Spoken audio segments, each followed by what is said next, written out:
Hi everyone. Okay, so I'm going to start this new thing if I can.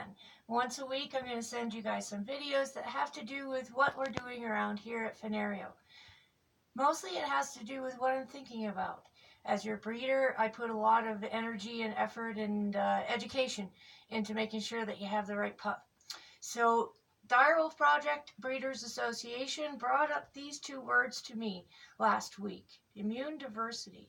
I had a general idea of what they were talking about, but it really intrigued me, so I wanted to learn about it. If we look at Augie's DNA testing, an Embark link, which I've also sent you in the email, right here you see his maternal haplotype and haplogroup. What this has to do with is the canine genetics and how they evolved from the beginning of development into the domestic dog, which is something that we're really interested in as breeders.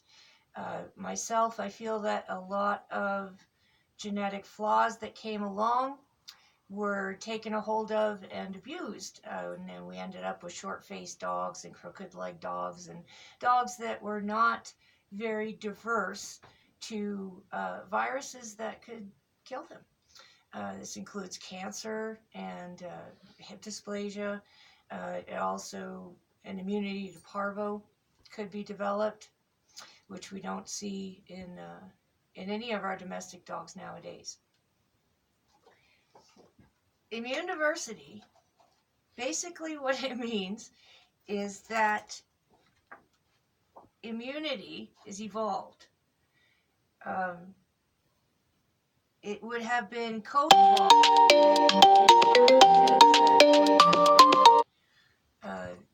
developed in a certain region of the world. In the DNA testing, what they've done is been able to break down the genetics to go back to the original canine and see where our dogs came from. They developed in different regions of the world. So if you look down here, Augie's mom basically came from dogs that were domesticated in Europe, which makes sense. She was a German Shepherd. So the original genetics were spawned here and then spread throughout, also going down into North America. His dad, we'll go to the paternal haplotype. He came from one of the oldest original canine genetics of domestication in Siberia. Russia, crossed the bridge and came over down into North America. This is important to us because dogs that were developed in one certain area of the world have developed an immunity to pathogens from that area of the world. Studies have revealed that dogs that came from the same haplotype and haplogroup will have a lower immune diversity. Dogs that had different, if their mom was from a different original canine than the dad, they will have a larger immune diversity. Okay, let me put this down now. So I started thinking, speaking in terms of canine genetics, if you say that you are genetically immune to something, it means that you have the correct genetic code to affect the mechanisms that resist pathogens. The study of this is called immunogenetics, and that's what I'm going to be delving into in the next couple of weeks.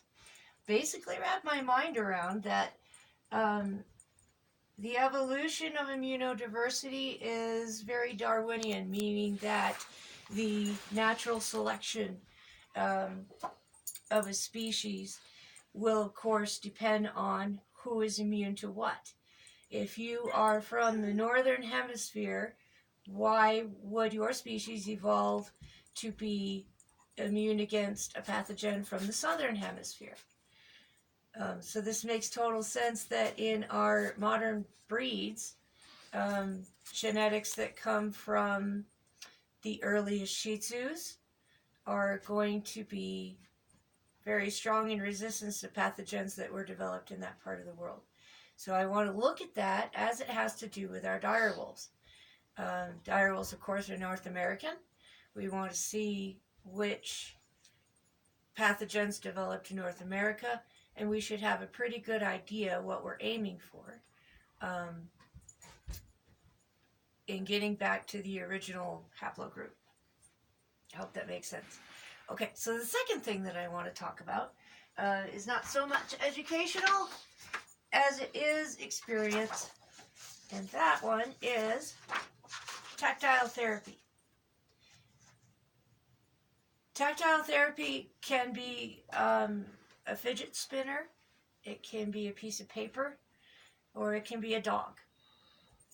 It means that you can release certain hormones, like dopamine and serotonin, to release stress by touching something.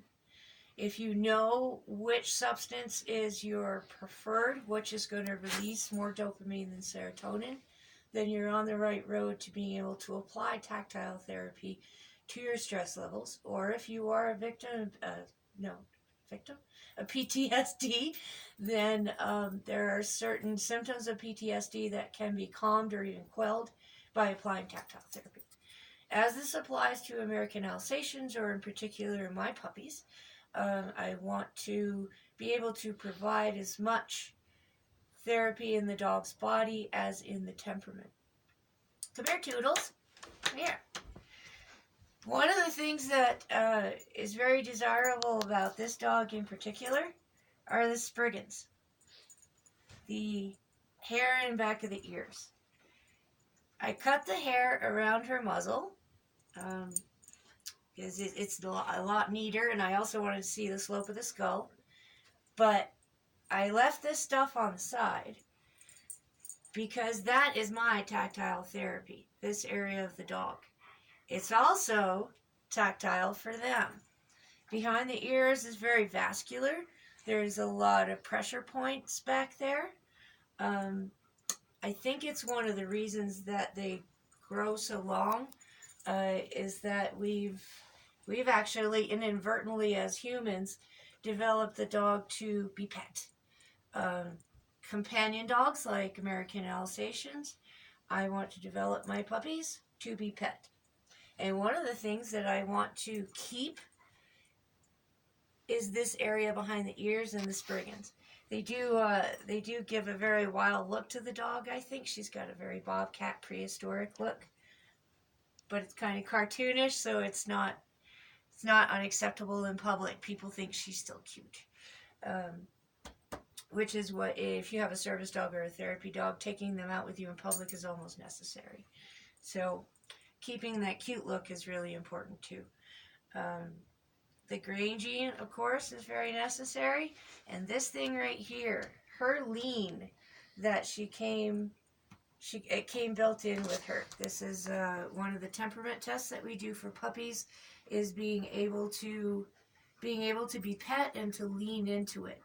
I want as much applied pressure on her body, on me, as possible. And I want her to enjoy it as well. I don't want to have to train my dog to sit still and be pet.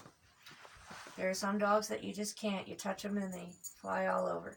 So that's one thing that we're looking for in the temperament, is the ability to just apply her body to me.